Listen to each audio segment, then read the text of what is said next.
கனடாவில் நான் என்ன ஜாப் செய்கிறேன் பார்ட் 6. இதுதான் ஃபைனல் பார்ட் 1லேருந்து 5 வரைக்கும் பார்க்காதாக்கள் கீழே இந்த பிளேலிஸ்ட்டில் இருக்குது, போய் பார்த்துக்கொள்ளுங்க. நிறைய இன்ட்ரெஸ்டிங் விஷயங்களை பற்றி நான் பேசியிருக்கிறேன்.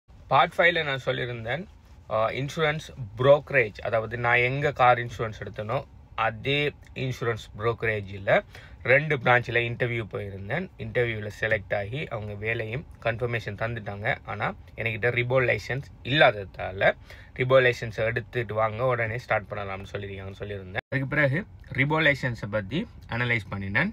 ரிபோ லைசன்ஸுங்கிறது ஒன்டேரியோவில் நீங்கள் இன்சூரன்ஸ் புரோக்கர் ஆகணும்னு சொன்னால் ரிபோ லைசன்ஸ் கட்டாயம் இருக்கணும். இந்த ரிபோ லைசன்ஸுக்கு கட்டாயம் ஸ்டடி பண்ணி தான் எக்ஸாம் எழுதணுமான்னு சொன்னால் இல்லை.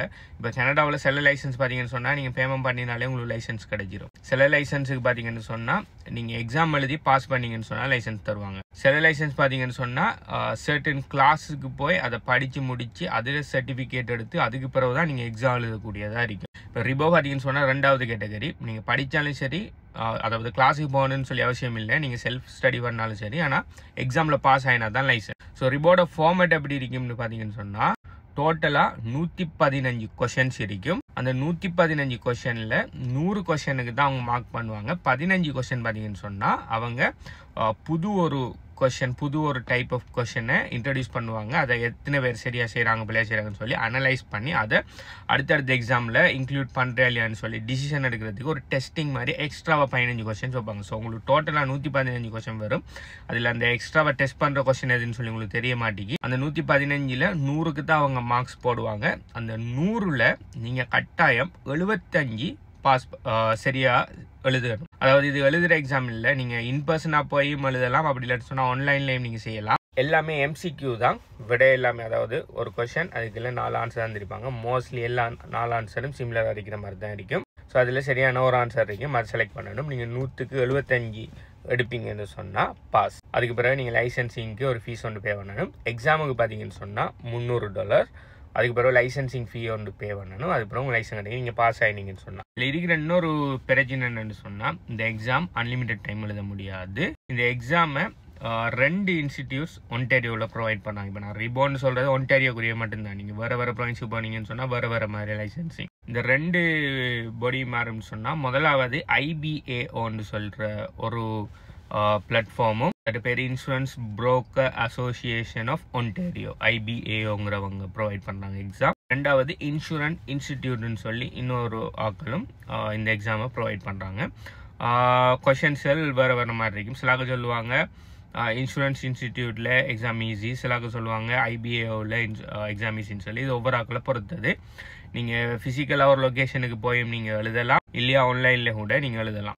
ஆனால் ஒரு வருஷத்துக்கு ஒரு இன்ஸ்டிடியூட்டுக்கு 2 தரம் தான் நீங்கள் எழுதலாம். இட் மீன்ஸ் நீங்கள் டோட்டலாக ஒரு வருஷத்தில் 4 தரம் மட்டும்தான் அந்த எக்ஸாம் எழுதலாம். அந்த 4 தரத்துலையுமே நீங்கள் 75க்கு மேலே எடுத்து இல்லாட்டி உங்களால் திரும்ப 5வது தரம் எக்ஸாம் எழுத முடியாது. நீங்கள் வெயிட் பண்ணணும் அடுத்த வருஷம். அதாவது நீங்கள் எக்ஸாம் டேட்லேருந்து ஒரு வருஷம் போகிற வரையும் வெயிட் பண்ணி அதுக்கு பிறகு தான் திரும்ப போய் எக்ஸாம் எழுதலாம். அதுவும் ஒரு இன்ஸ்டிடியூட்டில், அதாவது IBAOவில் 2 தரம் தான் எழுதலாம், இன்சூரன்ஸ் இன்ஸ்டிடியூட்டில் 2 தரம் எழுதலாம். ஸோ நீங்கள் இப்போ IBAOவில் எக்ஸாம் எழுதி 2 தரம் ஃபெயில் ஆகிட்டீங்கன்னு சொன்னால் நீங்கள் 3வது தரம் IBAOவில் போடலாம். இன்சூரன்ஸ் இன்ஸ்டிடியூட்டில் போட்டு அதில் 2 சான்ஸ் இருக்குது. அதுலேயும் ஃபெயில் ஆகிட்டீங்கன்னா இன்னும் ஒரு வருஷம் வெயிட் பண்ணணும் அடுத்த எக்ஸாமுக்கு. கனடாவில் இருக்கிற மிகப்பெரிய பிரச்சனையே இதுதான். இப்போ வெளிநாட்டில் இருந்து இங்கே டாக்டர்ஸ் வாராக்கள் இங்கே டாக்டராக ப்ராக்டிஸ் பண்ண முடியாமல் இருக்கிறது, கஷ்டமாக இருக்கிறதுக்கெல்லாம் காரணம் இங்கே இருக்கிற லைசன்சிங், இங்கே இருக்கிற கண்டினியூஸ் எஜுகேஷன், இதில் தான் பிரச்சனை. எடுத்த உடனே ஒரு விஷயமும் செய்ய முடியாது. இங்கே 1000 லைசன், எல்லாத்துக்குமே லைசன். மீன் பிடிக்கிறதுக்கு லைசன் தான் நான் ஆல்ரெடி சொல்லியிருக்கேன். ஆனால் மீன் பிடிக்கிற லைசன் நீங்கள் பேவானினா கிடச்சி நீங்கள் படிக்கிற எக்ஸாம்லாம் எழுத தேவையில்ல. ஆனால் எல்லாத்துக்கும் ஒரு ப்ராப்பரான லைசன்ஸ் ஒன்று இருக்கணும். ஸோ எக்ஸாம் ஃபார்மேட் எல்லாம் நான் பார்த்தது பிறகு என்ன செஞ்சேன், ஓகே எக்ஸாம் எழுதுவோம். இப்போ ஆல்ரெடி வேலை ஷூர் ஆகிட்டு எனக்கு 2 இன்டர்வியூ ஃபேஸ் பண்ணினேன். 2லேயுமே எனக்கு வேலை தாரன்னு சொல்லி கன்ஃபார்ம் பண்ணிட்டாங்க. இப்போ லைசன்ஸ் எடுக்கிற மட்டும்தான் வேலை. ஸோ என்ன செஞ்சேன், முதலாவது IBAOவுக்கு போனேன். IBAOங்கிற வெப்சைட்டுக்கு போய் அதில் எக்ஸாமை புக் பண்ணினேன். ஒரு 2 வீக்ஸில் எக்ஸாமை புக் பண்ணிவிட்டு எந்த விதமான கிளாஸுக்குமே போகல. ஆன்லைனில் அதோட மெட்டீரியல்ஸ் எல்லாம் தேடினேன். ஆன்லைனில் நிறைய பாஸ் பேப்பர், ஆன்லைன் பாஸ் பேப்பர்னு இல்லை, மாடல் பேப்பர் 2-3 கிடைச்சிக்கு. அதே மாதிரி தியரிஸ் கிடைச்சிக்கு. அதையும் வச்சு ChatGPT ஹெல்ப்போட ஃபுல்லாக படிச்சுட்டேன். படித்து போட்டு எக்ஸாமுக்கு போனால் லைக் நான் படித்தது ஒரு 10% தான் வந்திருந்தீங்க. மிச்சம் 90% ஆஃப் த கொஷின்ஸ் பார்த்தீங்கன்னா நான் படிக்கலை. அதெல்லாம் ஆன்லைனில் அவைலபிள் இல்லை. ஏன்னா நான் தியரியாக அதில் இருக்கிற எல்லா மாடியூல்ஸையும் நான் பார்க்கல. நான் ஆன்லைனில் சும்மா தேடி சும்மா எக்ஸாமில் முக்கியமான பாயிண்ட்ஸ் எல்லாத்தையும் இதை தான் நான் படிச்சுட்டு போனேன். நான் நினைச்ச எக்ஸாம் ஈஸியாக இருக்கும்னு சொல்லி. அது மட்டும் இல்லாமல் லைக் ஈஸியாக தான் இருக்கும். அப்படி நம்ம இடையில ஸ்டக் ஆகினா லைக் அதை இதை பார்த்து ChatGPT பார்த்து நான் செஞ்சிடலான்னு நினச்சி தான் நான் ஆன்லைன் எக்ஸாம் புக் பண்ணி போனேன்.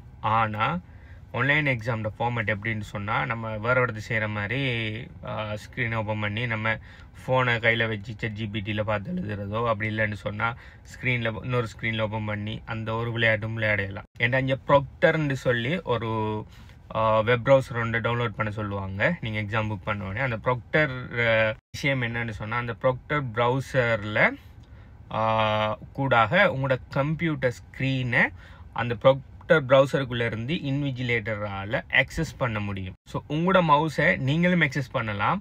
அந்த ப்ரொக்டர் ப்ரௌசர் ஓப்பன் பண்ணிக்கக்குள்ளே அந்த ப்ரொக்டர் ப்ரௌசருக்குள்ளே இருக்கிற உங்களோட இன்விஜிலேட்டராலையும் ஆக்சஸ் பண்ணலாம். இது இந்த எக்ஸாம் 3 hour. அந்த 3 hourக்கு உங்களுக்குன்னு சொல்லி ஒரு இன்விஜிலேட்டரை அசைன் பண்ணுவாங்க.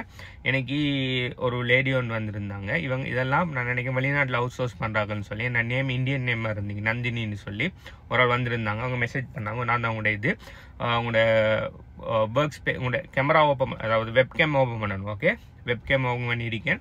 உங்களோட ஒர்க் ஸ்பேஸை கம்ப்யூட்டரை தூக்கி லேப்டாப்பை தூக்கி காட்டுங்கன்னு சொன்னாங்க. அப்போ லேப்டாப்பை தூக்கி, அதாவது இந்த கதிரை மேசை எல்லாத்தையும் அப்படியே அந்த ரூமை ஃபுல்லாக ரவுண்டாக சுற்றி காட்டணும். ஸோ அதுக்குள்ளே யாருன்னா இருக்காங்களா இல்லாட்டி என்னென்ன வேறு டிவைஸ் வச்சுருக்கீங்களான்னு சொல்லி எல்லாத்தையுமே அவங்க பார்த்துட்டு அடுத்ததாக சொன்னாங்க, உங்களோட ஃபோனை எங்கன்றாங்க. நான் சொன்னேன் பாக்கெட்டில் இருக்குன்னு சொல்லி. அந்த ஃபோனை எடுத்து என்னை கண்ணுக்கு முன்னுக்கே தள்ளி எங்கே நான் வேணும்னு சொன்னாங்க. அப்போ அந்த லேப்டாப் வச்சுட்டு அவங்க ஃபோன் எடுத்து அப்படியே மேலே போய் அலுமாரி ஒன்றுக்கு மேலே நான் வச்சுட்டு வந்துட்டேன். இப்போ என்ன கையில் ஃபோனும் இல்லை ஒன்றும் இல்லை, எந்த விதமான சீட்டிங் பண்ணிடலாம். அதோட இந்த லேப்டாப்போட ஸ்க்ரீன் கண்ட்ரோல் அவங்கள்ட்ட இருக்கு. அவங்க ஸ்க்ரீன் கண்ட்ரோல் எடுத்து அவங்க வேறு ஏதாவது விஷயங்கள் ஆனில் இருக்கான்னு சொல்லி எல்லாத்தையுமே அவங்க ஃபுல்லாக ஸ்க்ரீனில் செக் பண்ணி பார்ப்பாங்க. ஸோ வேறு எதையுமே நீங்கள் ஆன் பண்ணி வைக்க முடியாது. இப்போ எக்ஸாமை ஸ்டார்ட் பண்ணினா நீங்கள் உங்களுக்கு ஆன்லைன் கால்குலேட்டர் ஒன்று தருவாங்க. இல்லை கால்குலேஷன் கொஷின் ஒரே ஒரு கொஷின் இருக்கு, ஈஸி கால்குலேஷன் தான் ஒன்று இருக்குது. மற்ற எல்லாமே தியரி தான். நீங்கள் இருந்து எழுத வேண்டியது தான். ஒரு 10% நான் படிச்சு போன வந்திக்கு அதுக்கு அங்கே எல்லாமே படிக்காதது. ஸோ எனக்கு தெரிஞ்ச மாதிரி ஜென்ரல் காமன் சென்ஸை வச்சு நிறைய கொஷனுக்கு ஆன்சர் பண்ணி போட்டு 2 நாளில் எனக்கு எக்ஸாமோட ரிசல்ட்ஸ் வந்திக்கு. எனக்கு எவ்வளோ வந்திக்குன்னு சொன்னால் 60 தான் வந்திக்கு. அதாவது 100க்கு 75 எடுத்தா பாஸ், ஆனால் 60 தான் வந்திக்கு. 15 மார்க்ஸ் குறைஞ்சதால நான் பாஸ் இல்லை. ஸோ முடிவெடுத்துட்டேன், ஓகே இதுக்கு பிறகு படிக்காமல் போய் எழுதக்கூடாது, ப்ராப்பராக படித்து எழுதணும். முதலாவது படிக்கிறதுல இருக்கிற பெனிஃபிட் என்னன்னு சொன்னால் எனக்கு கன்செப்ட் ஃபுல்லாக கிளியர் ஆகும். 2வது பெனிஃபிட் என்னன்னு சொன்னால் எனக்கு தெரிஞ்ச விஷயத்தை நான் கண்டென்ட்டாக க்ரியேட் பண்ணி மற்றாக்களுங்க அவேர்னஸ் கொடுக்கலாம். ஏன்னா இப்போ நான் படிக்கக்குள்ளே தான் தெரியுது இன்சூரன்ஸுக்குள்ளே இவ்வளோ விஷயம் இருக்கான்னு சொல்லி. நான் கிட்டத்தட்ட 2 வருஷமாக எனக்கு கார் இன்சூரன்ஸ் வச்சிருக்கிறேன். எனக்கு தெரியா எவ்வளவு முக்கியமான விஷயமெல்லாம் இருக்குன்னு சொல்லி, எவ்வளோ மடத்தனமெல்லாம் நான் செஞ்சிட்ருக்கேன்னு சொல்லி. ஸோ இதெல்லாம் நான் அவேர்னஸ்ஸாக நான் இந்த கண்டென்ட்டூடாக மக்களுக்கு அவேர்னஸாக கொடுக்கலாம். அதோட நாளைக்கு என்கிட்ட இன்சூரன்ஸ் நான் புரோக்கராக என்னது பண்ண என்கிட்ட வாராக்களுக்கு நான் ப்ராப்பரான நாலேஜ் அண்ட் கைடன்ஸ் கொடுக்கலாம். ஸோ பெட்டர் படிச்சு எக்ஸாம் எழுதுவோம்னு சொல்லிட்டு ஆன்லைனில் தேடி பார்க்கக்குள்ள ஒரு கிளாஸ் ஒன்று இருந்துச்சு, நல்ல ரேட்டிங். அவனோட கிளாஸ் 4.9 ஸ்டாரோட 5க்கு 4.9 ஸ்டாரோட ஒரு கிளாஸ் ஒன்று இருந்துச்சு. அவங்களோட கிளாஸில் இப்போ கரண்ட்டாக நான் படிச்சுட்டு இருக்கேன். அவனோட கிளாஸ் பார்த்தீங்கன்னு சொன்னால் almost 1 month class. 1 month per வீக்குக்கு 2 கிளாஸ் ப்ளஸ் ரிவிஷன் கிளாஸோட சேர்த்து மோர் தென் 1 month, அதாவது 9 வீக் மாதிரி. ஸோ இப்போ படிச்சுட்டு இருக்கிறேன்.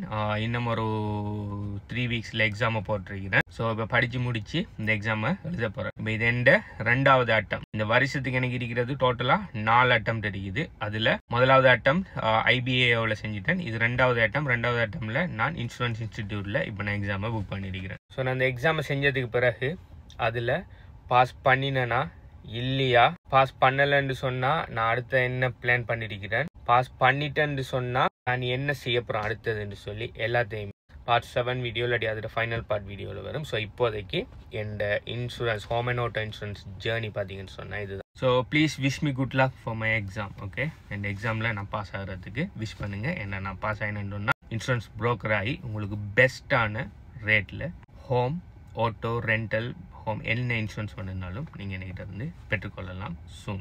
பாய்.